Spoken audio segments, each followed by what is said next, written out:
अशा काही केसेस झालेले आहेत की टीव्हीवरती तुम्ही बघा, एक 100 वर्षाचा म्हातारा होता, त्याला काही कारणाने त्याच्या तरुणपणी त्याला अटक केलेले पोलिसांनी, तो गुन्हा केला म्हणून, आणि कोर्टाने परवा निकाल दिला तो गुन्हेगार नाही म्हणून, आणि 100 वर्ष तो जेलमध्ये पडून होता.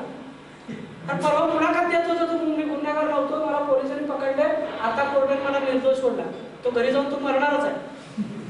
कशी 100 तरुणपणी पकडला आणि तुम्ही तो म्हातारा होईपर्यंत तुमची निर्णय नाही, आणि कारण नसताना तो तिथं कोर्टामध्ये जेलमध्ये पडून आहे. म्हणजे इथं जर तुम्ही नार्को अनालिसिस घेतला तर जे खरं गुन्हेगार आहे त्याला योग्य शिक्षा देता येईल, जो खोटा गुन्हेगार किंवा जो गुन्हेगार नाही आहे त्याला तुम्हाला सोडता येतं. कारण का आता एकमेव पर्याय आहे तो म्हणजे नार्को अनालिसिस. त्याच्यातनं खूप काही अचीव करता येतं, खूप काही आपल्याला मिळवतं. की मी बरेचसे लोकांना सांगितलं की असं असं केलं पाहिजे, किंवा बरेचसे लोक आंदोलन वगैरे करतात, अण्णा हजारे आहेत, मेधा पाटकर आहेत, किंवा आणखी बरेचसे लोक आपले असे आहेत ते या लोक भ्रष्टाचार विरोधी आंदोलन करतात. त्यांना मी पत्र लिहिलं होतं, अहो तुम्ही इतका वेळा उपाशी बसता, कशात तुम्ही स्वतःला त्रास करून घेता, तुम्ही साधा एका कारणासाठी आंदोलन करा, आणि तो शेवटचं कारण आहे तो म्हणजे नार्को अनालिसिसला कायद्याने मान्यता करा. जसा माहितीचा अधिकार तुम्ही करून घेतला त्याच पद्धतीने नार्को अनालिसिस कंपल्सरी करण्यासाठी तुम्ही शेवटचं आंदोलन करा. इथून पुढे तुम्हाला उपाशी बसवलं लागणार नाही. तरी सुद्धा त्या माणसांची दोघं ठिकाणी मी पत्र पाठवलं, त्या माणसाची उत्तरच नाही, त्यांना नेमकं कळालं की मला माहित नाही, परंतु उत्तर नाही. आता इथून पुढे आर पाटलांना तेवढं पाठवून देऊया, जरा बऱ्यापैकी दिसतं त्याच्यामध्ये. तर या पद्धतीने भ्रष्टाचार निर्मूलनासाठी आपण हे वापरू शकतो, गुन्हेगार निर्मूलनासाठी वापरू शकतो. त्यानंतर हिप्नॉटिझमचा वापर अंधश्रद्धा निर्मूलनासाठी. या समाजामध्ये बरेचसे अंधश्रद्धा आहे की माझ्या अंगात देवी आले म्हणून, देव आले म्हणून काही लोक नाचत असतात, जिभेत शस्त्र टोचून घेत असतात, अग्नीवरून चालत असतात, ते वेगवेगळ्या चमत्कारी क्रिया करतात. मग लोकांना बघणाऱ्या सर्वसामान्य लोकांना वाटतं की बाबा अरे याच्या अंगात देवी आहे. अरे देवी अंगात कधी येते का माणसांच्या? परंतु हे सगळं सायकोलॉजिकल असतं. याच्यामध्ये अभ्यास करण्यात आला की हा पूर्णपणे सायकोलॉजिकल असतोय. या सायकोलॉजिकल याचा अर्थ असं की ज्या लोक कमकुवत मनाचे असतात त्या लोक विशिष्ट म्युझिक जेव्हा वाजवलं जातं, त्या विशिष्ट म्युझिक वाजवल्यानंतर ते स्वयंसूचना घेतात. त्या म्युझिक बरोबर ते ट्रान्समध्ये जातात, हिप्नोटिझमच्या अवस्थेमध्ये जातात, स्वसंभूंच्या अवस्थेमध्ये जातात, आणि त्या अवस्थेमध्ये जाऊन ते विचार करतात की माझ्या अंगात आता देवी आलेले आहे किंवा देवी येणार आहे, आणि मी इथून पुढे जिभेत शस्त्र टोचून घेतलं तरी मला काही होणार नाही, अग्नीवरून चालत तरी मला काही होणार नाही. अशा प्रकारे स्वयंसूचना ते घेतात. स्वयंसूचनांचा परिणाम म्हणून ते अग्नीवरून चालले किंवा जिभेत शस्त्र टोचून घेतले किंवा काही केलं तर ते होणार नाही. ते तुम्हाला मी दाखवून देतो प्रॅक्टिकली किंवा त्या सीडी मध्ये पण बघा तुम्ही आहे त्यामध्ये. तर हे सगळं जे आहे हा सगळं मानसिक पॉवर, माइंड पॉवर आहे. या माइंड पॉवरच्या माध्यमातून हा सगळा अंधश्रद्धा जे आहे समाजातील आपण घालवू शकतो. आणि त्यानंतर आध्यात्मिक प्रगतीसाठी एवढं 1-2 पॉईंट झाले की मी तुम्हाला 10 मिनिट रेस्ट देतो. आध्यात्मिक प्रगतीसाठी आपण हिप्नोटिझमचा वापर करतो. बरेच वेळा असं होतं की काही लोक असतात की गेले कित्येक वर्ष मेडिटेशन करत असतात, परंतु फक्त बसलेले असतात, ते लक्ष तरी काय दुसरीकडेच फिरत असतात. मग अशा मेडिटेशन होत नाही. मग नाव ठेवत आहे ध्यानामध्ये काय सगळं थोतट आहे, अंधश्रद्धा आहे, अमुक आहे तमुक आहे, त्याचं काय खरं नाही, काही फायदा होत नाही. मी 30-30 वर्ष मेडिटेशन करतो, योग्य पद्धतीने करत नाही. तर हे मेडिटेशन त्वरित होण्यासाठी हिप्नोटिझम चांगला आहे. त्यानंतर मानस पूजा म्हणून जे शिकवलं जातं, तुम्ही देवाला जाऊन जे काय तिथं जे काय पूजा करता, मंदिरामध्ये जे काय तुम्ही पूजा करता, त्या पूजेपेक्षा कितीतरी पटीने जास्त, 100 पटीने जास्त प्रॉफिट मी तुम्हाला तुमच्या मनामध्ये मिळवून देतो. काही आंघोळ न करता अंथरुणामध्ये पडूनच तुम्ही ती पूजा करायची, तुम्हाला कित्येक पटीने जास्त पॉवरफुल तुमचं जीवन बनेल याची मी शाश्वती देतो. अहो शेवटी मंदिर म्हणजे काय? काय मंदिर म्हणजे काय? आपण जे मंदिरामध्ये जातो, मंदिर म्हणजे काय? ते जो कसा शब्द पडलेला ते मन अंदर, मन अंतर मंदिर, मन अंतर मंदिर असं ते होत गेलेलं आहे. मन अंतर म्हणजे तुमचं मन आत घेऊन जावा, मग लोक निघाले बाहेर तेवढा. अरे सगळं देव तिथंच आहे, सगळं आहे, आपण पुढं बघणार आहोत. तर आपण मंदिरामध्ये जाऊन जे काही प्रॉफिट मिळत नाही त्याच्यापेक्षा कितीतरी पटीने प्रॉफिट, त्याच्यात कितीतरी पटीने तुमचे संकल्पची ती इच्छा पूर्ती आतमध्ये होतात. कारण सगळं विश्व एकमेकांशी कनेक्टेड आहे. जेव्हा आपण ते इंटरेस्टिंग पार्ट बघू त्यावेळी मी तुम्हाला सांगतो कसं आपण सगळे एकमेकांशी कनेक्टेड आहे, कसं आपण स्वतः देव आहोत, सगळं आपण तिथं बघणार आहोत. तर या पद्धतीने अध्यात्मामध्ये असणारे जे काही वेगवेगळे प्रॉब्लेम्स असतात या सगळे प्रॉब्लेम्स वरती उपचार म्हणून समोर एक प्रभावी शास्त्र आहे. त्यामध्ये स्पिरिच्युअल गाईड्स म्हणून काही टेक्निक शिकवतो, एंजल कनेक्शन म्हणून काही टेक्निक शिकवतो, वगैरे वगैरे असे वेगवेगळे टेक्निक्स त्यामध्ये आहे. आणि तुम्ही तुमच्या लक्षात येईल, मला वाटतं कुठे तुम्हाला मेडिटेशनचा कोर्स केल्यानंतर कसा अनुभव आला सांगा. त्याच्यापूर्वी काय होता मागच्या तुम्ही सांगितलं होतं.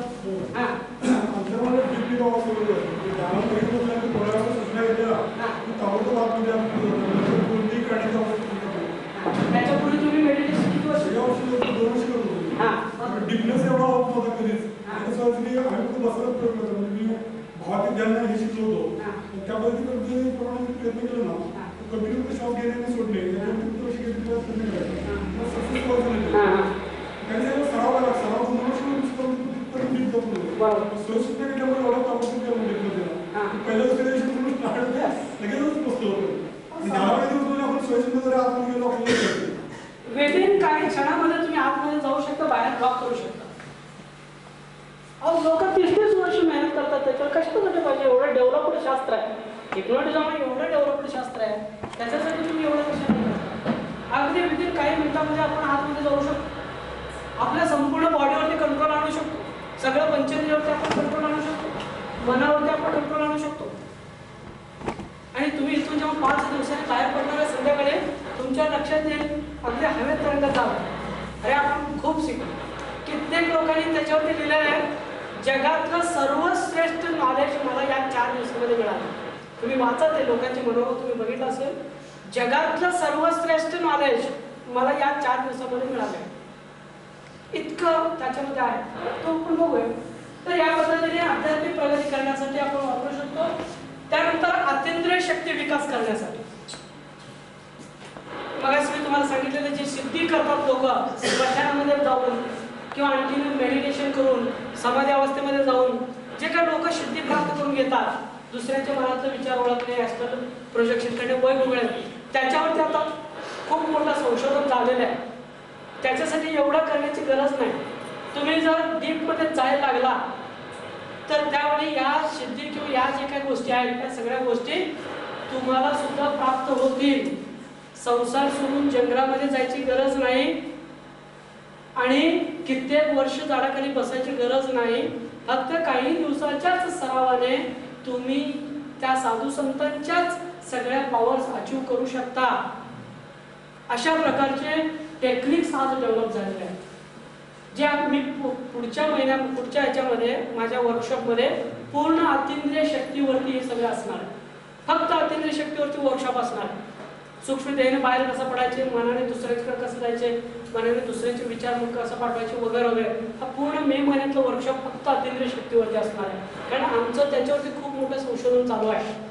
तुम्हाला ते मागचे जन्म पुढचे जन्म वगैरे तुम्ही अनुभव घ्यालच, याच्यातनं तुम्ही खूप अनुभव घ्या.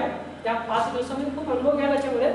परंतु खास याच्यावरती जो कोर्स आम्ही घेणार आहे 10 दिवसाचा कोर्स मे मध्ये फक्त एवढ्यासाठीच असणार आहे अतींद्रिय शक्तीवर. तर इथं अतींद्रिय शक्तीचं जागृत करण्यासाठी म्हणजे कसं टेलिपॅथी म्हणून एक येतोय. टेलिपॅथी म्हणजे काय, दुसऱ्यांच्या मनामध्ये संदेश पाठवणे. त्याच्यानंतर रिमोट व्ह्यूइंग म्हणून येतो. रिमोट व्ह्यूइंग म्हणजे काय की लांबची घटना बघणे. आता पुण्यामध्ये काय चालू आहे, अमुक ठिकाणी काय चालू आहे, घरात काय चालू आहे, हे रिमोट व्ह्यूइंग. त्याच्यानंतर ॲस्ट्रल प्रोजेक्शन, तुमचं सूक्ष्म देह सोडून बाहेर पडणे. त्याच्यानंतर क्लेअरवाइंड. क्लेअरवाइंड म्हणजे भविष्य काळातील घटना बघणे. भविष्यात काय घडणार आहे, उद्या काय घडणार आहे, 10 वर्षांनी काय घडणार आहे, ही घटना बघणे म्हणजे clairvoyance. Clairaudience. Clairaudience म्हणजे भविष्य काळातली शब्द ऐकणे. त्यानंतर ऑटोमॅटिक रायटिंग. आपोआप काही लिखाण करणे, मोबाईल पूर्ण बंद.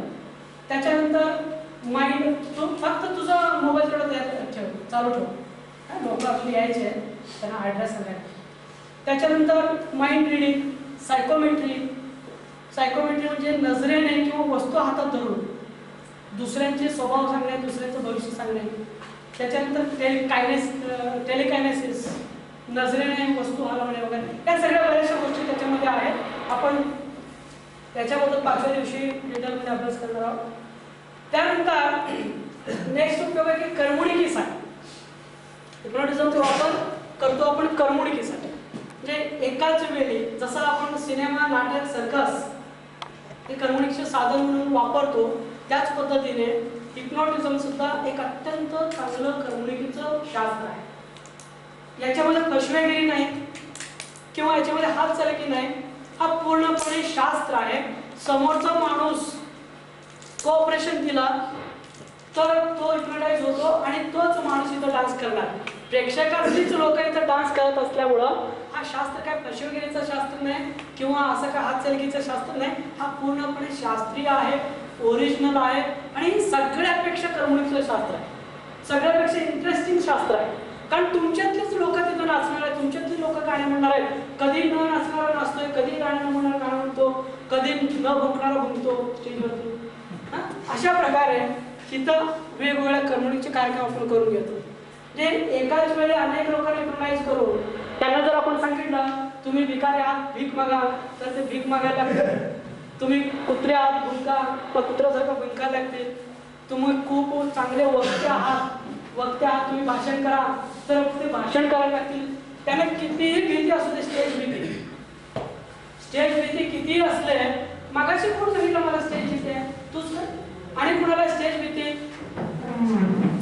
स्टेज फिअर मला वाटतं सर्वात जास्त फिअर असं नाही. असं तुम्ही स्टेज भीती जर नसेल तर तुम्ही फार सुखी माणसं, सुदैवी माणसं. कारण 87% भीती स्टेज भीती असते. एखाद्याला सांगितलं तो किल्ला जिंकून ये, तो सैनिक घेऊन किल्ला जिंकून ये, पण त्याला जर सांगितलं समोरच्या लोकांच्या पुढे भाषण कर, तो म्हणणार नको, आणखीन एक किल्ला असेल तर सांगायला जातो, पण भाषण नाही करा. कारण स्टेज भीती, प्रचंड भीती, सगळ्या भीतीपेक्षा जास्त मृत्यूच्या भीतीपेक्षा स्टेज भीती जास्त आहे. समजा एखादा माणूस असतो, तुला मारतोच, मी मेलं तर चालेल, तुला मारतो म्हणून तू पुढे जातो, मरण्यासाठी पुढे जातो. पण त्याला जर सांगितलं मरायचं नव्हतं, जरा भाषण कर म्हटलं की नाही, नको मरायचं नाही, पसंत कर, भाषण नाही कर.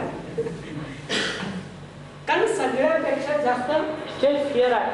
तर हे स्टेज फिअर विदिन काही मिनिटांमध्ये तुमची घालवतो तुम्ही, वेळ नाही लागत. विदिन 5 ते 10 मिनिटांमध्ये स्टेज क्लिअर जातोय. कुठल्याही भीती, आपण फोबियाचं आपण मेडिटेशन घेणारच आहे, हे सगळं तुमच्या लक्षात येईल. तर या पद्धतीने आपण एकाच वेळी अनेक लोकांना हिप्नोटिझम करून त्यांच्याकडनं वेगवेगळे करमणुकीचे कार्यक्रम करून घेऊ शकतो.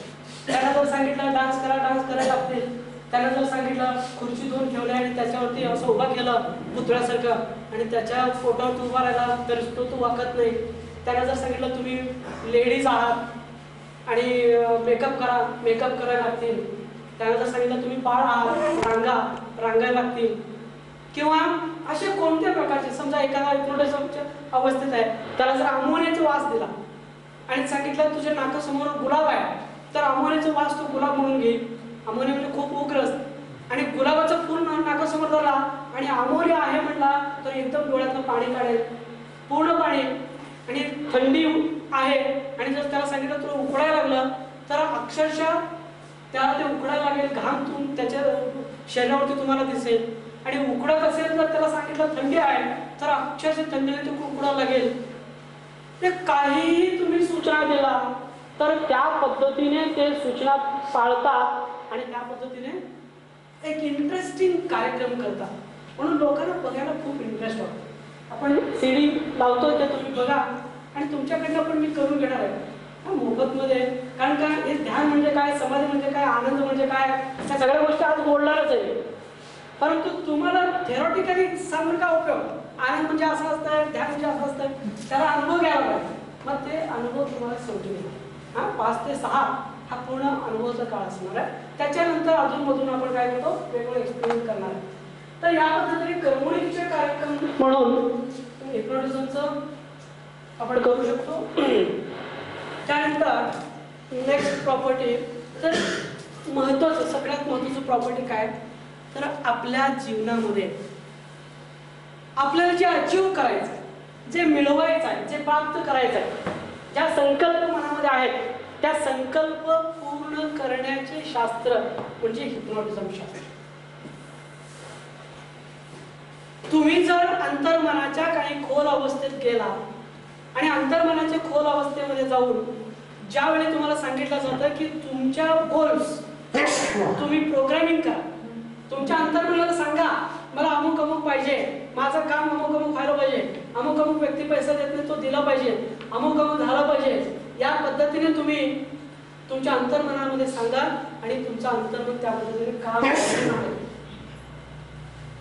हे मॅनिफेस्टिंग मेडिटेशन म्हणून मी जे शिकवतो ते जर तुम्ही प्रामाणिकपणे काही दिवस केला तर तुमची जी काही जीवनाची इच्छा असतात त्या इच्छा पटापट पूर्ण व्हायला लागते.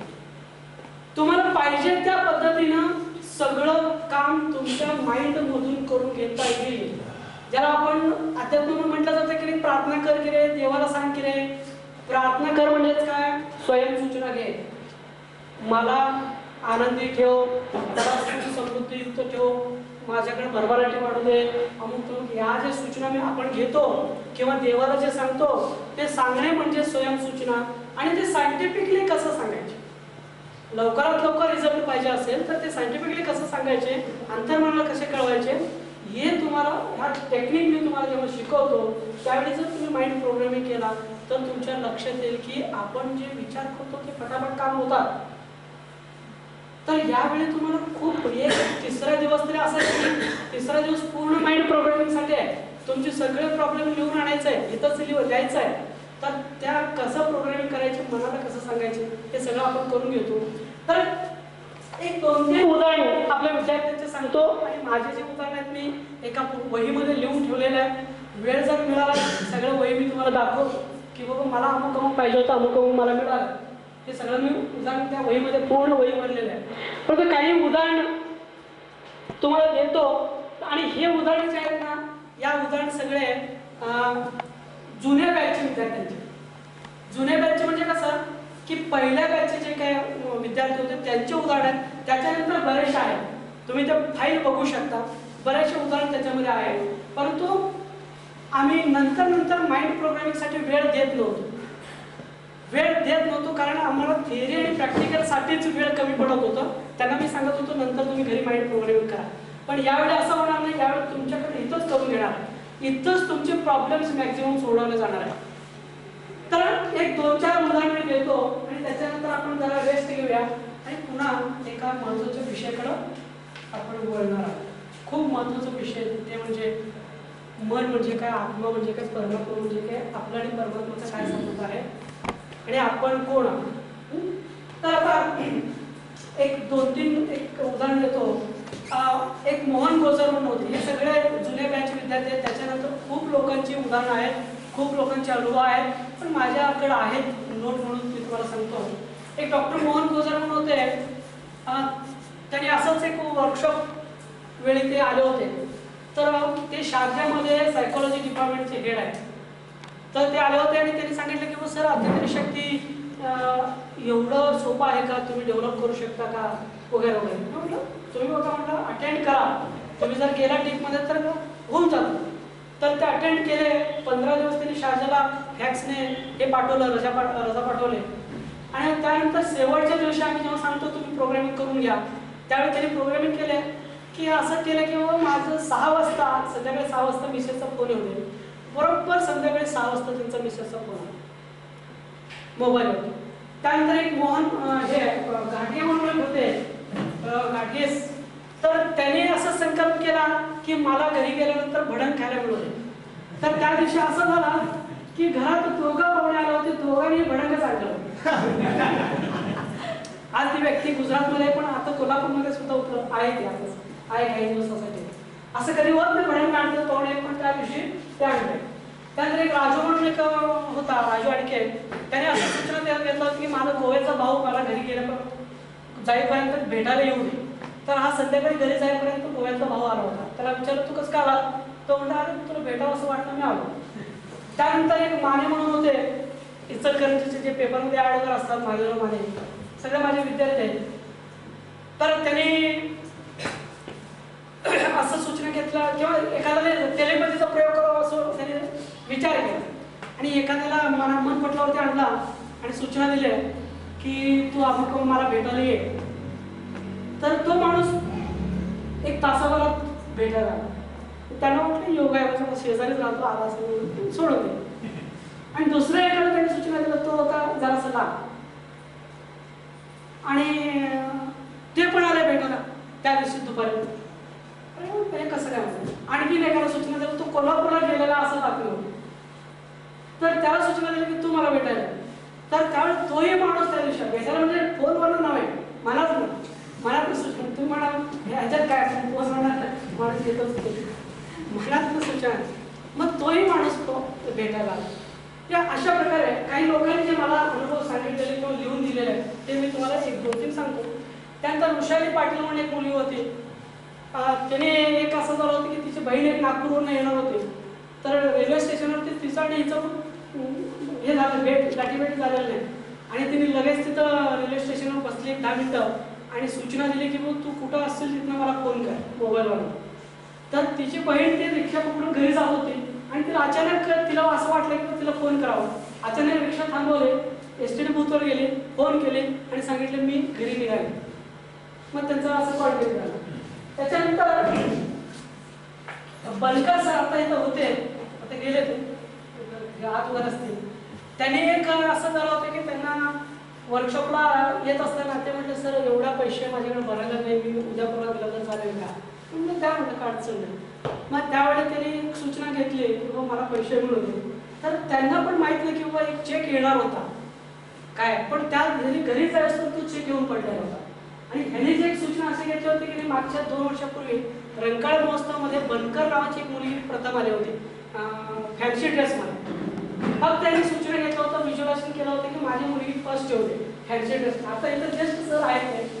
तर त्या मुलगी रंकाळ महोत्सवामध्ये कोल्हापूरच्या ती प्रथम आली होती. त्याच्यानंतर अरुण कोकळे म्हणून एक मुलगा होता. त्याने असं सूचना घेतलं होतं की जिल्हा परिषदमध्ये ऍप्लिकेशन केलं होता कॉन्ट्रॅक्टसाठी. तर सूचना घेतली की मला हे कॉन्ट्रॅक्ट मिळावं. 150 अर्ज होते. तर 150 अर्ज होते. तर त्यावेळी झालं काय, त्याने सूचना घेतली की मलाच ते कॉन्ट्रॅक्ट मिळालेलं आहे. तर 36,000चा तो काहीतरी कॉन्ट्रॅक्ट होता. तर 150 अर्जापैकी त्याच व्यक्तीला त्याच मुलाचे पैसे मिळाले. त्यानंतर संजय पाटील म्हणून एक मुलगा होता. जिल्हा परिषदमध्ये त्याला इंटरव्ह्यूला कॉल आलेले. ते असंच वर्कशॉप चालू असताना तर तो म्हटला, सर मला उद्या जावं लागणार, उद्या इंटरव्ह्यूची कॉल आहे, उद्या का असं या पिरियडमध्येच कॉल आहे. आणि 8-8 दिवस त्यावेळी येत होतो कम्प्लीट इन्फॉर्मेशन. मग त्याने माइंड प्रोग्रामिंग केलं किंवा माझं इंटरव्ह्यू पुढे ढकललं. तर असं झालं की नाही, ते जिल्हा परिषदचे इंटरव्ह्यू सुद्धा पुढे ढकलले आणि बरोबर ते वर्कशॉप नंतरच इंटरव्ह्यू झाले. या सगळ्या कोल्हापूरचेच लोकांचे मी सांगतो. त्याच्यानंतर बकरे सर म्हणून एक होते, त्यांचे प्लॉट्स विकत नव्हते.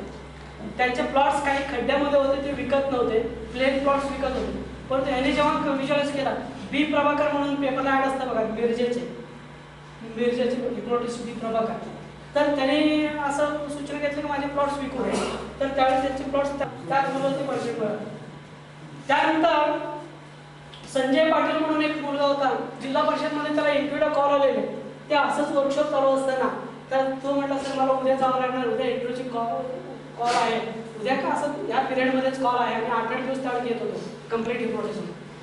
मग त्याने माइंड प्रोग्रामिंग केलं किंवा माझं इंटरव्ह्यू पुढे ढकललं. तर असं झालं की नाही, ते जिल्हा परिषदचे इंटरव्ह्यू सुद्धा पुढे ढकलले आणि बरोबर ते वर्कशॉप नंतरच इंटरव्ह्यू झाले. या सगळ्या कोल्हापूरचेच लोकांचे मी सांगतो. त्याच्यानंतर बकरे सर म्हणून एक होते, त्यांचे प्लॉट्स विकत नव्हते. त्यांचे प्लॉट्स काही खड्ड्यामध्ये होते, ते विकत नव्हते, प्लेन प्लॉट्स विकत होते. परंतु ह्याने जेव्हा व्हिज्युअलाइज केला, बी प्रभाकर म्हणून पेपरला ॲड असतं बघा, मिरजेचे हिप्नोटिस्ट बी प्रभाकर. तर त्याने असं सूचना घेतली की माझे प्लॉट्स विकू आहे. तर त्यावेळेस त्यांचे प्लॉट्स त्याच किमतीने विकले गेले. तर या पद्धतीने डॉक्टर भालबर म्हणून एक होतं. त्यांचा मित्र त्यांना 15,000 रुपये देणार होते, ते देत नव्हता. तर हे प्रोग्राम केलं की त्यांना ते मिळालं. त्यानंतर डॉक्टर रमा मराठे यांचं बेळगावमध्ये जेव्हा क्लास झालं त्यावेळेस तर त्यांचं कोर्टाने केस घेत होते. असं दिवस टाळायचे. तर त्यावेळी हे सगळे टेक्निक शिकल्यानंतर त्यांनी आपलं बसून त्यांनी व्हिज्युअलाइज केलं आणि सहज म्हणून ते कोर्टामध्ये गेले आणि त्याच दिवशी त्यांनी कोर्टाने निकाल दिला, बोलवला आणि निकाल दिला डॉक्टर रमा मराठे. त्याच्यानंतर बरेचसे काही लोक आहेत आणि तुम्ही तर नंतर बघू शकता, तो आपलं सगळं अनुभवांचा जो लिस्टच आहे. तर या पद्धतीने खूप काही अनुभव त्याच्यात येऊ शकतात, फक्त परफेक्टली आपल्याला माइंड प्रोग्रामिंग करता आलं तर. ओके, तर आता आणखी एक दोनच पॉईंट बघूया. तुम्ही बोर झाला आहे, एक दोनच पॉईंट आपण बघूया. आता हिप्नोटिझम जे शास्त्र आहे, हिप्नोटिझम शास्त्र भारताबाहेर कुठपर्यंत गेले आणि भारतामध्ये त्याची काय परिस्थिती आहे. तर आज मी जे तुम्हाला शिकवतो हे पूर्णपणे आउटडेटेड शिकवतो. भारताबाहेरची लोकांनी वापरून टाकलेली शास्त्र मी तुम्हाला शिकवतो आणि आज जे वापरतात हिप्नोटिझम म्हणून ते खूप प्रगत लेवलला ते वापरतात. आज त्यांचे जे काही डेव्हलपमेंट झालेले आहे त्यांनी सॉफ्टवेअरमध्ये डेव्हलप केलेले आहे. हिप्नोटिझम करण्यासाठी माणसं समोर असायलाच पाहिजे असं नाही. तुम्ही जरासं इंटरनेटवर जर गेला तर तुमच्या लक्षात येईल एक तरी असं एक सॉफ्टवेअर बनवलेलं आहे. एक तर तुम्ही बघा की फॉरेनमध्ये सगळीकडं शाळा कॉलेजेसमध्ये हिप्नोटिझम शिकवलं जातं. जसं आपण इतिहास भूगोल शिकवतो जुन्या सगळ्या गोष्टी, तसं त्यांनी हिप्नोटिझम शिकवतात.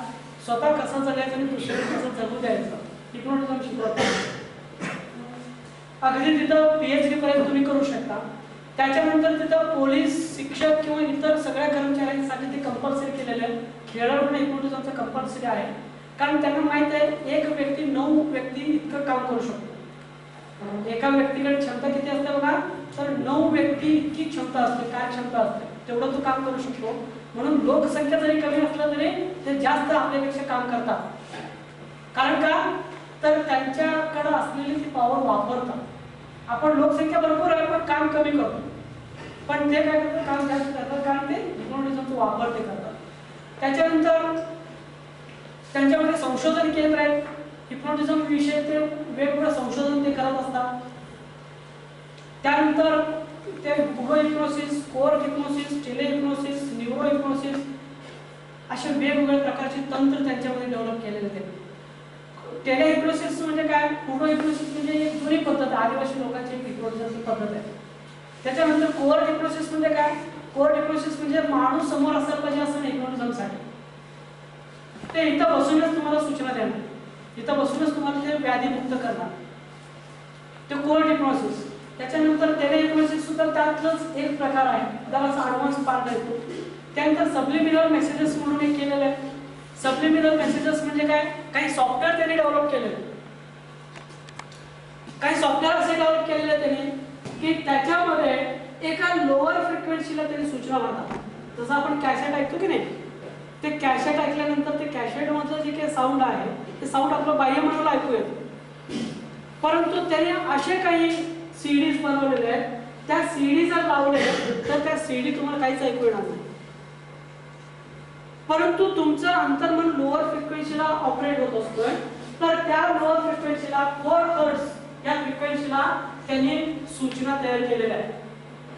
आणि या सूचना कुठे लावतात ते, तर बिझनेस जिथं आहे त्या बिझनेस ठिकाणी लावतात, दुकानामध्ये लावतात आणि तिथं काय भरलेलं असतात, तर या सूचना अशा दिलेल्या असतात, या आमचे माल खरीद करा, माल खूप उपयुक्त आहे, तुम्ही इथं घेतल्याशिवाय जाऊच नका, आमचं खूप स्वस्तात आहे, तुम्हाला खूप आमचं माल आवडलेलं आहे, तुम्ही घेणारच, घ्या घ्या घ्या. संपलं. तिथं एक माणूस गेला, 2 मिनिटं जर इकडे तिकडे बघायला लागला तर त्या सूचना त्याच्या डायरेक्ट अंतर्मनामध्ये जातात. बाई मला कळत पण नाही, डायरेक्ट अंतर्मनाला जातात आणि मग त्याला वाटतं अरे किती छान आहे, घ्या पण मग तो माणूस घेतल्याशिवाय जात नाही. Subliminal messages. त्यानंतर सबलिमिनल व्हिज्युअलायझर म्हणून काही टेक्निक्स ते वापरतात.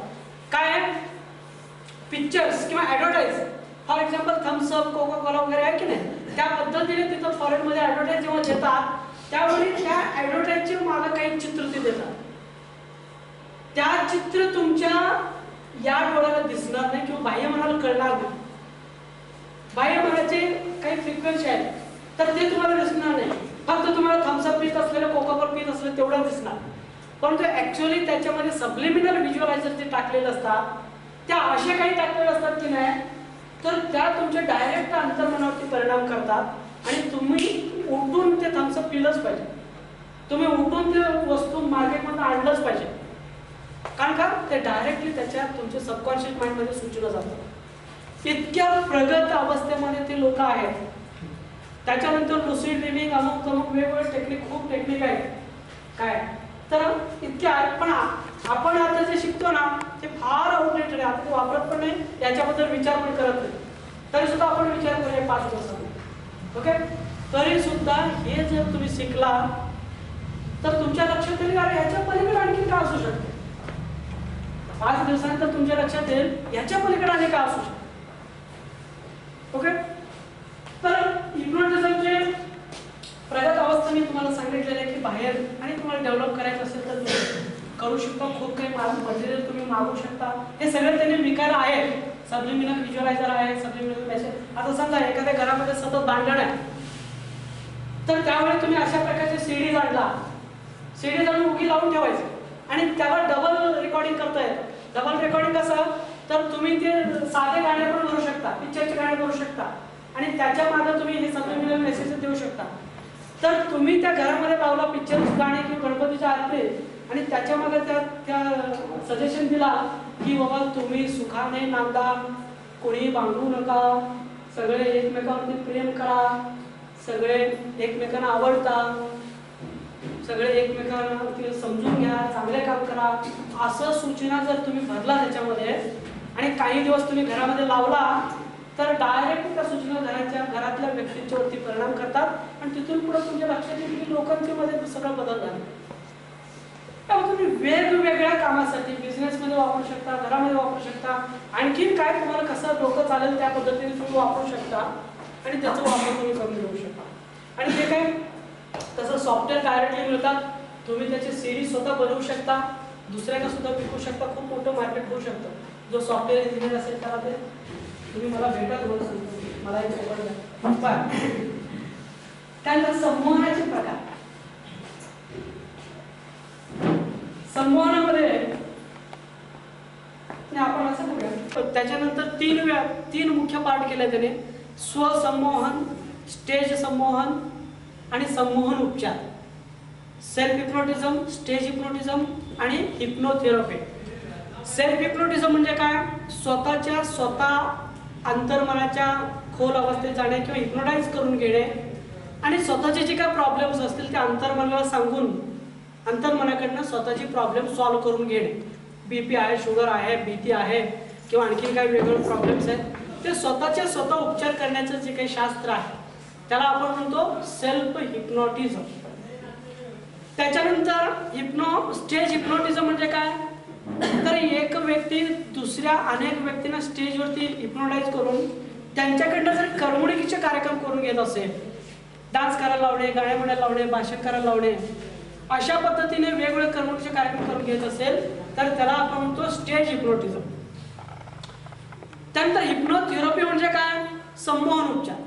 म्हणजे एक डॉक्टर म्हणून तुम्ही काम करता दुसरे जे काही पेशंट असतील त्यांना हिप्नोटाईज करून त्यांच्या प्रॉब्लेम्स प्रमाणे जर तुम्ही सूचना देत असाल त्यांच्या प्रॉब्लेम्स त्यांच्या अंतर्मनातून काढून टाकत असाल त्यांना रोगमुक्त करत असाल तर त्यावेळी त्या शास्त्राला आपण म्हणतो संमोहन उपचार शास्त्र किंवा हिप्नोथेरपी.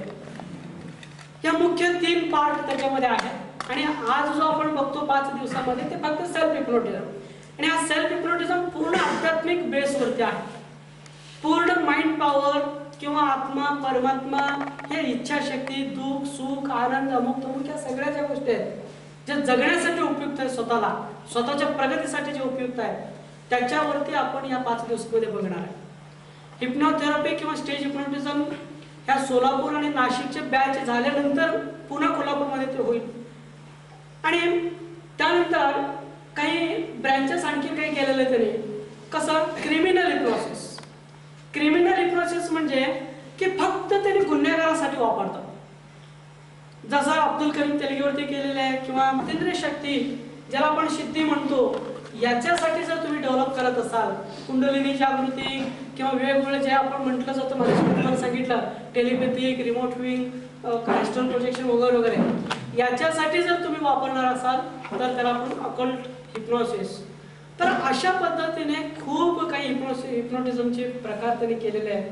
मग सांगितलं बघा, टेले हिप्नोसिस, कोहर्ट हिप्नोसिस वगैरे, बुडो हिप्नोसिस, काय असं पद्धत आहे. पण आणि सगळे स्वतंत्र ब्रँच आहेत, खूप मोठं संशोधन त्याच्यावरती झालेलं आहे. आणि एकेकांचं आपल्याला जर शिकायचं म्हटलं, कम्प्लीट डिटेलमध्ये शिकायचं म्हटलं तर 5-5, 6-6 महिने आपण त्याच्यामध्ये घालू शकतो. इतकं खूप मोठं संशोधन त्यामध्ये झालेलं आहे. तर फक्त आपण तिथं सेल्फ हिप्नोटिझम बघणार आहोत. आणि तिथं सर्वात हिप्नोटिझमचे जे काही गैरसमज वगैरे आहेत समाजामध्ये, काही त्याच्याबद्दलची चुकीची समजुती जी आहेत त्याच्याबद्दल मी आता बोलत नाही, पण त्या समजुती सगळ्या तुमच्या मनामध्ये पण आहेत. हिप्नोटिझम म्हणजे पळवून नेणे, दागिने काढणे किंवा आणखी काही वेगवेगळे तुमच्या मनामध्ये आहेत. पण तुमच्या नंतर लक्षात येईल की अरे आपण कशासाठी एवढं वर्ष होतो त्या हिप्नोटिझम पासून, एवढं वर्ष का आपण थांबवतो, कशाला आपण घाबरत होतो. मी एका मंदिरामध्ये मशिदीमध्ये जाण्यापेक्षा इथं आलो असतं तर माझं कल्याण झालं असता, हे तुमच्या नंतर लक्षात येईल. कारण इतकं उपयुक्त शास्त्र आहे. फक्त लोकांनी, पत्रकार लोकांनी किंवा असंच अनपढ लोकांनी त्या विद्येला बदनाम केलंय. कुठंतरी काहीतरी घडलं, हिप्नोटिझम करून पळवून गेलं. कुठंतरी काहीतरी घडलं, हिप्नोटिझम करून दागिने काढून घेतले. हिप्नोटिझम पण असं केलं तसं केलं, पण असं काहीच नसतं, तुमच्या लक्षात येईल.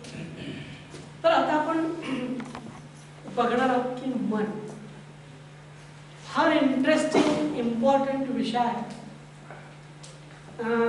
मन म्हणजे काय, मनाचे कॅरेक्टर्स काय आहेत, तिथून पुढं एकूण 1.5 दिवस 2 दिवस फक्त मन आपण अभ्यास करणार.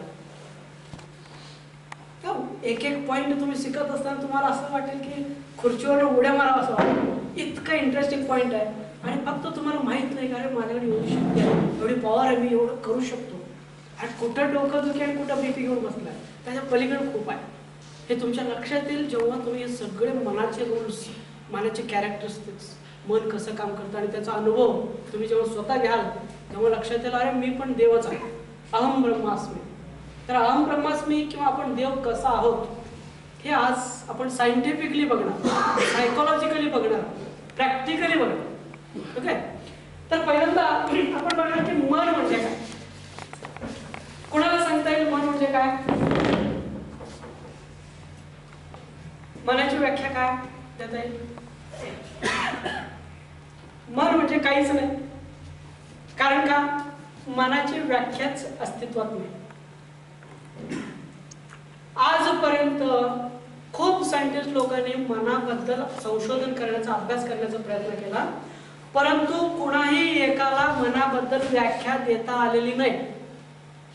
तुम्ही व्याख्या कधी देणार, ज्यावेळी एखादी वस्तू, एखादी व्यक्ती किंवा एखादी प्रसंग आपल्याला पूर्ण जाणवतो, पूर्ण त्याच्याबद्दल आपल्याला माहिती मिळतं ना, त्याच वेळी आपण त्याच्याबद्दल एक्सप्लेनेशन देतो, डेफिनेशन देतो किंवा हा माणूस असा असा आहे, हे म्हणजे हे. परंतु जेव्हा तुम्हाला काहीच माहित नाही त्याच्याबद्दल, तर त्यावेळी तुम्हाला त्याला एका विशिष्ट चौकटीत बसवणं शक्य होत नाही, एका विशिष्ट व्याख्यामध्ये बसवणं शक्य होत नाही, एका विशिष्ट डेफिनेशन देणं शक्य होत नाही. कारण एक डेफिनेशन द्यायला लागला तर दुसरीकडे ते जातं, पुन्हा त्याला धरून तुम्ही डेफिनेशन द्यायला लागला, मन तिसरीकडे पडतं. म्हणजे मनाचे इतके कॅरेक्टर्स आहेत, ते सगळे कॅरेक्टर्स पकडून मनाला एका वाक्यात सांगताच येत नाही. तुम्ही आपण म्हणू शकतो की एखादा माणूस कसा आहे म्हणलं तर अरे तो माणूस रागीट आहे. रागीट का, तर तो सतत राग व्यक्त करतो म्हणून आपण रागीट म्हणतो. तर तो माणूस काही वेळा रागीट आहे, काही वेळा शांत आहे, काही वेळा प्रेमळ आहे, काही वेळा दयाळू आहे. असं जर प्रत्येक वेळी तो असं वागत राहिला तर तुम्ही त्याला एका विशिष्ट कॅरेक्टरमध्ये पकडू शकत नाही. तो माणूस असाच आहे असं तुम्ही सांगू शकत नाही, त्याची व्याख्या तुम्ही करू शकत नाही, डेफिनेशन करू शकत नाही. असंच ह्या मनाचं आहे. हे मन इतकं अथांग समुद्रासारखं आहे की या मनाचे कॅरेक्टर्स सायंटिस्ट लोकांना अजून माहीतच झालं नाही. हे मन म्हणजे नेमकं काय आहे. तर त्यांचं म्हणणं असं आहे की नाही, जे लोक अख्खं आयुष्य घालवले मनाबद्दल अभ्यास करण्यासाठी, तर त्या लोकांचं म्हणणं असं आहे मन म्हणजे एक प्रचंड समुद्र आहे आणि त्या समुद्राच्या जस्ट आम्ही काठ्यावरती आहोत। आतापर्यंत त्यांना जे नॉलेज मिळालं ते कुठं किती नॉलेज आहे, फक्त त्यांनी जस्ट त्या समुद्राच्या बाउंड्रीवरती आहे, त्यांना अजून किती नॉलेज मिळवायचं आहे तर तो अथांग समुद्र आहे, इतकं त्याच्यामध्ये आहे। मन खूप मोठं आहे, त्याचे सगळे कॅरेक्टर सगळे नॉलेज अजून सायंटिस्ट लोकांना मिळालेले नाही। म्हणून ज्याच्याबद्दल 100% नॉलेज नाही, ज्याच्याबद्दल परिपूर्ण नॉलेज नाही, त्याच्याबद्दल तुम्ही व्याख्याच देऊ शकत नाही, त्याची डेफिनेशन तुम्ही करू शकत नाही। म्हणून मनाची व्याख्या नाही, डेफिनेट व्याख्या नाही, परंतु काही लोकांनी त्यांना जे पटलं ते सांगितलेलं आहे, परंतु ते कुठल्याही मन त्यांच्या कुठल्याही व्याख्यामध्ये बसत नाही, कारण मन त्याच्या पलीकडे आहे। काही लोकांनी असं सांगतात mind is the bundle of thoughts. मन म्हणजे काय, विचारांचा संग्रह, फक्त विचार विचार विचार विचार विचार म्हणजे मन, विचार म्हणजेच मन, किंवा जे विचार करतात ते मन, किंवा विचार म्हणजेच मन। Mind is the bundle of thoughts. किंवा काही लोक असं म्हणतात mind is the power like electricity which operates the body. मन म्हणजे काय, एक प्रकारची विद्युत शक्ती जसा आहे तसा आपल्यामध्ये असणारी एक विद्युत शक्ती आहे, ज्या शक्तीमुळं आपण काय करतो, काम करतो। प्लीज बंद करा मोबाईल। ज्या शक्तीमुळं आपण काय करतो, काम करतो, आपलं बॉडी काम करतो, पंचेंद्रिय काम करतात, म्हणजे ज्याच्यामुळं आपण आपले पंचेंद्रियांचा अनुभव घेतो। साखर गोड आहे, आवाज मधुर आहे, किंवा स्पर्श छान आहे, अशा पद्धतीने ज्याच्यामुळं आपण अनुभव घेतो पंचेंद्रियाचा, भावना व्यक्त करतो, राग प्रेम द्वेष ही भावना व्यक्त करतो, ते व्यक्त करण्यामागे जी काही ऊर्जा आहे, जी काही शक्ती आहे, जी काही इलेक्ट्रिसिटी आहे, जे काय आहे त्याला आपण म्हणतो मन। So mind is the power or electricity which operates our body, किंवा mind is the bundle of thoughts, जिथून विचार निघतात, जिथं विचार निर्माण होतात, किंवा जो विचार करतोय त्या विचार करणाऱ्याला आपण काय म्हणतो, मन म्हणतो। याच्या व्यतिरिक्त काही नाही। किंवा असं म्हटलं जातं की the function of brain is called as mind, म्हणजे ब्रेनला जो चालवतो किंवा ब्रेनचे जे काही ऍक्टिव्हिटी चालतात त्या ऍक्टिव्हिटीजला मन म्हटलं जातं। हे तर व्याख्या बसतच नाही, कारण ब्रेन तर काहीच नाही त्याच्यापुढे मनापुढे। तुम्ही बघा नंतर ब्रेन आणि मनाचा काही संबंधच नाही, ब्रेन एक छोटंसं पार्ट आहे मनामध्ये। तर अशा पद्धतीने वेगवेगळ्या लोकांनी वेगवेगळ्या व्याख्या दिलेल्या, परंतु कुठलीही व्याख्या निश्चित नाही, कुठल्याही व्याख्याला अंतर्मन दाद देत नाही, किंवा अंतर्मन त्या व्याख्यामध्ये बसत नाही, कारण त्या व्याख्यांच्या पलीकडे अंतर्मन किंवा मन आहे।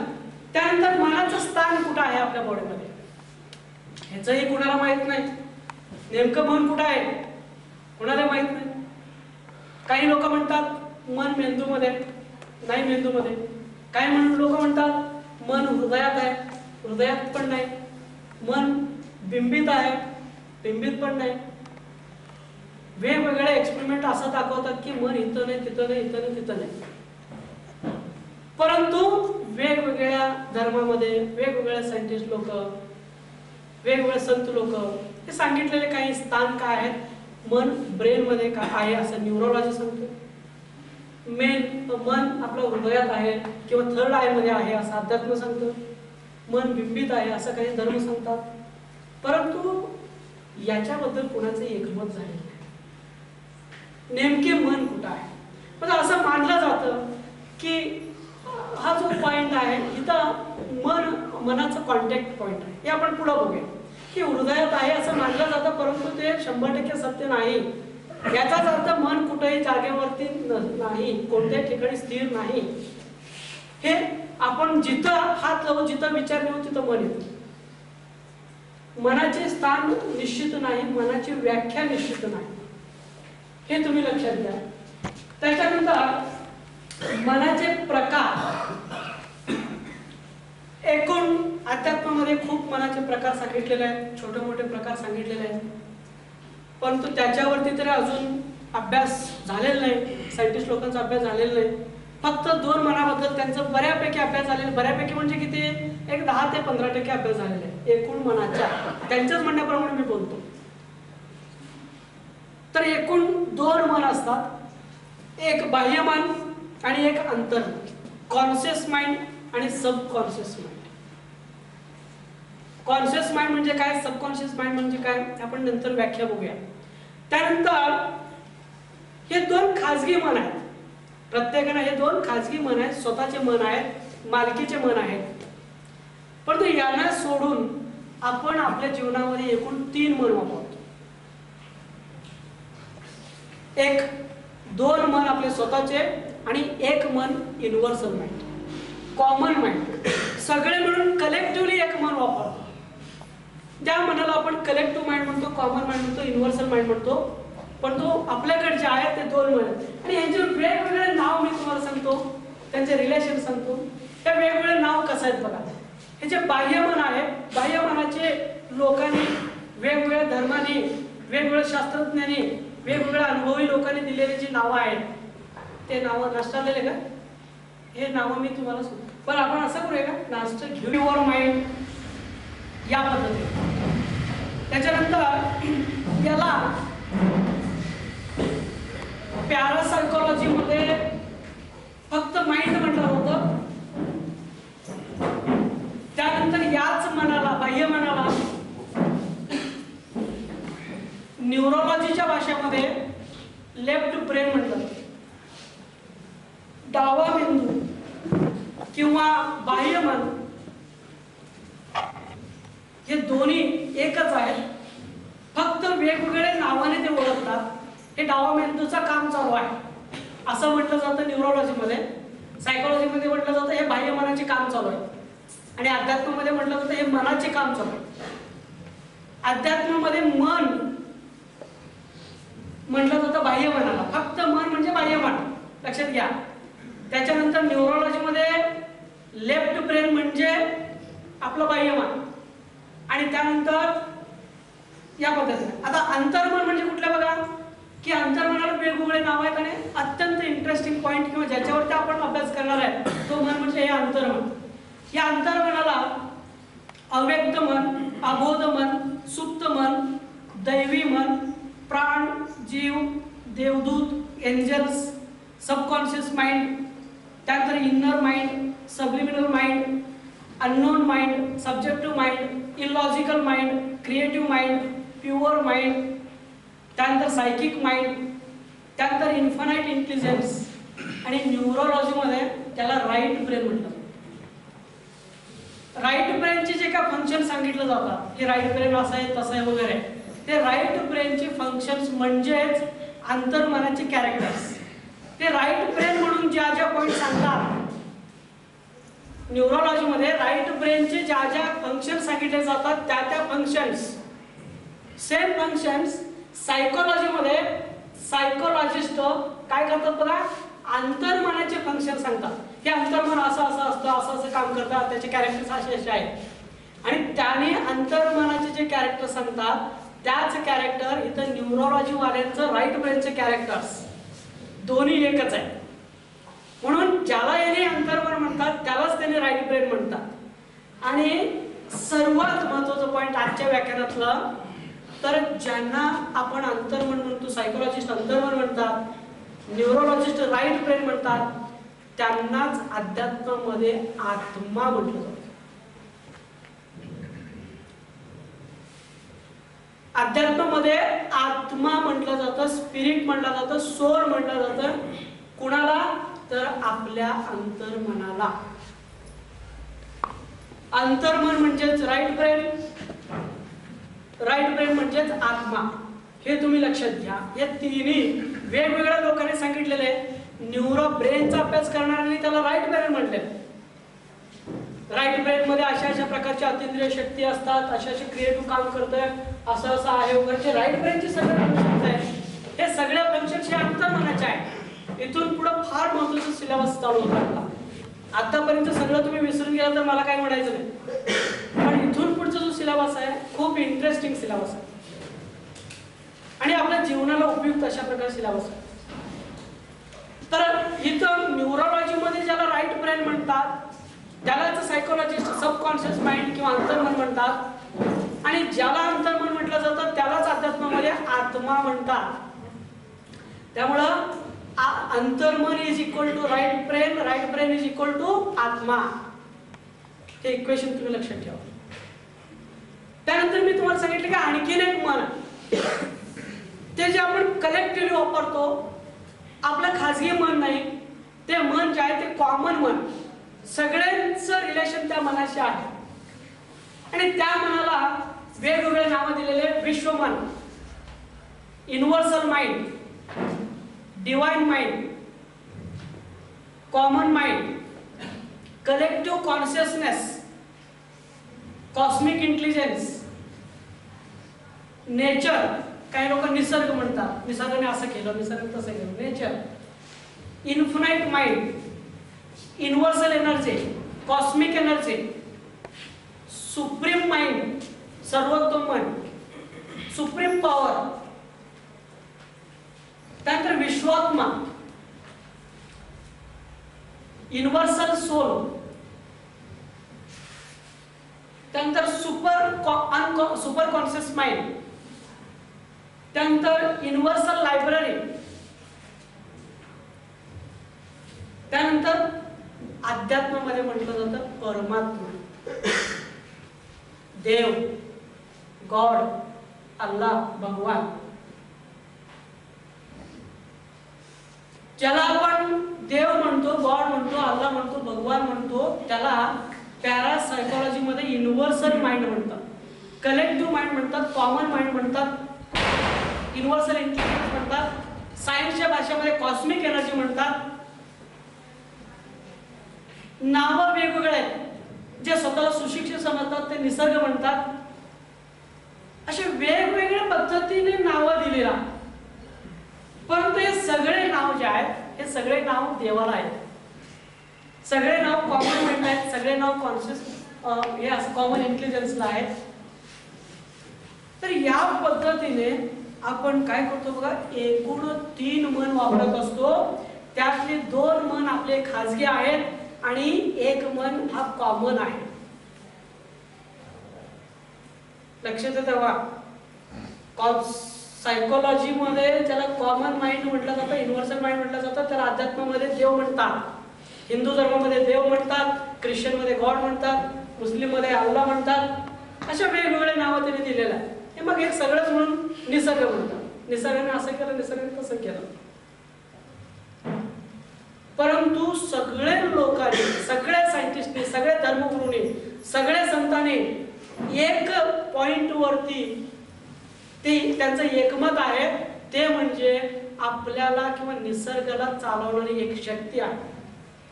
त्याला तुम्ही देव म्हणा, अल्लाह म्हणा, भगवान म्हणा, निसर्ग म्हणा, कॉस्मिक एनर्जी म्हणा, सृष्टी म्हणा, काही म्हणा, परंतु हे निसर्ग कंट्रोल करणारा, निसर्ग चालवणारी एक शक्ती आहे. त्याच्याच नियोजनाप्रमाणे आपण चालवत असतो. That is called as common mind, universal mind. इथून पुढे मी फक्त याच शब्द वापरणार आहे. कॉन्शियस माइंड म्हणजे बाह्य मन, सबकॉन्शियस माइंड म्हणजे आत्मा, त्याच्यानंतर युनिव्हर्सल माइंड म्हणजे परमात्मा. मग अध्यात्मामध्ये आपण ज्याला बाह्य मन म्हणतो, सायकोलॉजिस्ट बाह्य मन म्हणतात. बाह्य मनाला अध्यात्मामध्ये मन म्हटलं जातं. फक्त मन, फक्त मन म्हणजे बाह्य मन. आपण जे जागृत अवस्थेत काम करतो. आणि अध्यात्मामध्ये ज्याला अंतर्मन म्हणतात, त्याला सायकोलॉजीमध्ये आत्मा म्हणतात. आपण हे बघितलं, आत्मा असं. आणि युनिव्हर्सल माइंड देव. हा रिलेशन तुमच्या लक्षात आला असेल. आणि याच्यावरनं सगळे पॉइंट्स पुढचे आहेत. आता ह्या ज्या माइंड्स आहेत, या माइंडची काय व्याख्या काय आहे? बाह्यमन म्हणजे काय? तर बाह्यमन म्हणजे ज्या काम आपण जाणीवपूर्वक करतो, करायचं आहे म्हणून करतो, मुद्दा म्हणून करतो, ठरवून करतो, विचार करून करतो, त्या सगळ्या कामाला आपण बाह्यमनाचे काम म्हणतो किंवा बाह्यमनाने ते करत असतो. जाणीवपूर्वक केलेले काम, मुद्दा म्हणून केलेले काम, ठरवून केलेले काम, नियोजन करून केलेले काम, हे सगळे बाह्यमनाचे असतात. किंवा जागृत अवस्थेमध्ये ज्या आपण काम करतो ते सगळे काम कोणाचे असतात? बाह्य मनाचे असतात. जागृत अवस्थेमध्ये आपण बाह्य मनाने काम करत असतो. मी आता बोलतो आहे, तुम्ही ऐकत आहात, कुणी आणि काय काम करतायत, हे सगळं जे जाणीवपूर्वक चालू आहे याला आपण बाह्य मनाचे काम म्हणतो. मग अंतर्मनाचे काम कुठले? अंतर्मन म्हणजे काय नेमकं? फार इंटरेस्टिंग आहे. अंतर्मनाचे वेगवेगळे व्याख्या वेगवेगळ्या लोकांनी दिलेले आहेत. एक, जो मन आपलं संपूर्ण बॉडी आणि ब्रेन मधले सगळे फंक्शन्स कंट्रोल करतो, जो मन जाणीवपूर्वक करत नाही, मुद्दामून करत नाही किंवा ठरवून करत नाही, ज्याच्याकडे आपोआप हे काम होत असतात, त्या सगळे काम हे सबकॉन्शियस माइंडचे काम असतात. आता उदाहरणार्थ असं की आपल्या शरीरातले सगळे फंक्शन्स, ब्रेन मधले हजारो लाखो रिॲक्शन्स, बॉडी मधले रिॲक्शन्स, अन्न पचन होणे किंवा अन्नाचं रक्तामध्ये एनर्जीमध्ये कन्वर्ट करणे, झोप लागणे, भूक लागणे, सेक्स पॉवर, हे सगळे जे काय बॉडीतले सगळे जे काय चालू आहे हे सगळं कोण कंट्रोल करतं? तर फक्त आपलं अंतर्मन कंट्रोल करतं. अंतर्मनाच्या कंट्रोलमध्ये आहे. तर बॉडी आणि ब्रेन मधल्या सगळे फंक्शन कंट्रोल करणारा मन म्हणजेच अंतर्मन, सबकॉन्शियस माइंड. जे काम आपोआप चालू आपल्या कंट्रोलमध्ये नाही आहे. आता बघा, आपण ठरवून असं म्हणू शकता का, अरे थांब मी जरासं नाडीची ठोके कमी करतो, असं ठरवून तुम्ही कमी करू शकता का? कमी करू शकत नाही. तुम्ही असं ठरवून करू शकता, थांब जरासं मी माझे टेम्परेचर, बॉडी टेम्परेचर जर जास्त वाढवतो, जरा माझे बीपी जर वाढवतो, थांब कमी करतो, थांब. तुम्ही तुमच्या बॉडीवरती काही कंट्रोल करू शकत नाही, कारण तुमचं बाह्य मनाचा कंट्रोल बॉडीवरती नाही आहे. जे काही कंट्रोल आहे तो कंट्रोल कुणावरती आहे? अंतर्मनाकडे. अंतर्मनाकडे ब्रेनचा कंट्रोल आहे, ब्रेनचा बॉडीवरती कंट्रोल आहे. तुम्हाला नंतर सांगतो त्याचं रिलेशन्स. तुम्ही जर एखाद्या व्यक्तीला आपण हिप्नोटाइज केलं किंवा हिप्नोटिझम करण्यापूर्वी एखाद्याला म्हटलं तुझे हार्टबीट जरासं वाढव, तर तो ठरवून वाढू शकत नाही. कमी कर म्हटले कमी करू शकत नाही. किंवा तुझे बॉडी टेम्परेचर वाढव किंवा तुझं आणखीन काय कमी जास्त कर, काही करू शकत नाही तू. परंतु तेच जर तुम्ही हिप्नोटाइज केला आणि जर त्याला सांगितलं तुझे हार्ट बीट्स वाढव, तर हार्ट बीट्स वाढतात. त्याला जर सांगितलं तर थर्मोमीटर ठेवलं आणि तुझी टेम्परेचर वाढव, बॉडी टेम्परेचर वाढायचं. त्याला जर सांगितलं तुला थंडी वाजायला लागली, खूप थंडी वाजायला लागेल, उकडायला लागेल. म्हणजे तुम्ही काही चेंज करा, तुम्ही काही सूचना द्या बॉडीतले सगळ्या बदलण्यासाठी. त्याला जर सूचना द्यायला अन्नपचन करणे बंद करा, आज अन्नपचनच करू नकोस, अन्नपचन होणार नाही, अंतर्मन नाही करणार, आज तुम्ही रात्री झोपच लागू देऊ नकोस, याला सूचना दिला रात्री झोप लागणारच नाही. म्हणजे हे सगळं झोप, भूक, सेक्स किंवा बॉडीतले सगळे फंक्शन्स, ब्रेन मधले सगळे फंक्शन्स, हे सगळे जे आहेत हे सगळे कोण कंट्रोल करतं? तर आपलं अंतर्मन कंट्रोल करतं. त्याच्याच कंट्रोलमध्ये हे सगळे आहेत. हा एक व्याख्या, शरीर कंट्रोल करणारा मन म्हणजे अंतर्मन. सेकंड व्याख्या अशी आहे की ज्या मनामुळे आपण गरीब बनतो, श्रीमंत बनतो, दुःखी बनतो, सुखी बनतो, हुशार बनतो, मठ बनतो, यशस्वी होतो, अयशस्वी होतो, प्रसिद्ध होतो, प्रसिद्ध होत नाही, हे सगळं जे काही आपल्या आजूबाजूचं जीवन आहे, व्यक्तिमत्व आहे, आपली परिस्थिती आहे, नशीब जे आहे, हे सगळं नशीब ज्या मनाने बनवलं त्या मनाला आपण अंतर्मन म्हणतो.